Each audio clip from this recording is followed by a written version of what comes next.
आपणाला माझी वसुंधरा अभियान अंतर्गत रेन वॉटर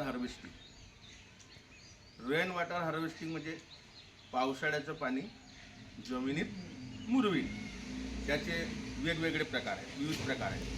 म्हणजे आपण आपल्या ज्या घरगुती किंवा शासकीय बिल्डिंग आहेत, इमारती आहेत, त्या इमारतीवर पावसाळ्यात जो पाणी पडतो तो पाणी आपण हा एक प्रकार आहे वॉटर हार्वेस्टिंगचं फिल्टर. म्हणजे स्वतःचं पाणी पाईपामध्ये कलेक्ट करून त्या फिल्टरमध्ये सोडायचं, ज्याचं शुद्ध झालेलं पाणी हे विहिरीत जाईल किंवा एखाद्या बोरवेलमध्ये जाईल आणि आता वेस्टेज पाणी इकडे काही कचरा काढी असेल तो इकडे निघेल. हा एक त्याचा प्रकार आहे. दुसरा प्रकार, आपण बिल्डिंगवरून पाणी जमा करतो पाईपामध्ये आणि एक टाका बांधून त्याच्यामध्ये सुद्धा आपण पाणी टाकू शकतो, म्हणजे जेणेकरून तो पाणी जमिनीत मुरेल. पाझर खड्डे आहेत, आपण आपल्या घरी पाझर खड्डे तर तयार केले तर सगळं जो पाणी आपण घरी यूज करतो तो त्या खड्ड्यामध्ये पाझरून त्या खड्ड्याच्या माध्यमाने जमिनीमध्ये मुरेल.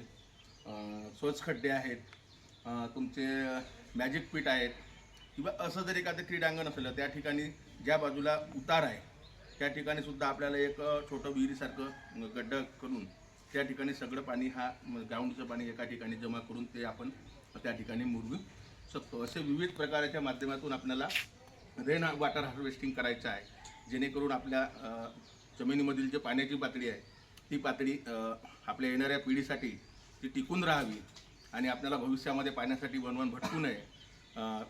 तर लोकांच्या म्हणजे मोठ्या शास्त्रज्ञांच्या म्हणण्यानुसार जवळपास 20-25 वर्षानंतर महायुद्ध होण्याची शक्यता आहे पाण्यासाठी. तर ती नौबत आपल्यावर येऊ नये, आपल्या मुलाबाळांवर येऊ नये म्हणून आतापासूनच आपल्याला, आज जरी आपल्याकडे पाणी मुबलक असेल तरी आतापासूनच आपल्याला पाण्यावरती काम करावं लागेल. वापरात आलेलं पाणी, जे सांडपाणी तयार होते ते पाणी आपल्याला कुठंतरी परसबागच्या माध्यमातून, स्वच्छगड्ड्याच्या माध्यमातून, रेन वॉटर हार्वेस्टिंगच्या माध्यमातून, ह्या सगळ्या माध्यमातून आपल्याला जमिनीत मुरवावं लागेल आणि पाण्याची पातळी एक आपल्याला टिकवून ठेवण्याचं काम आपल्याला करावं लागेल.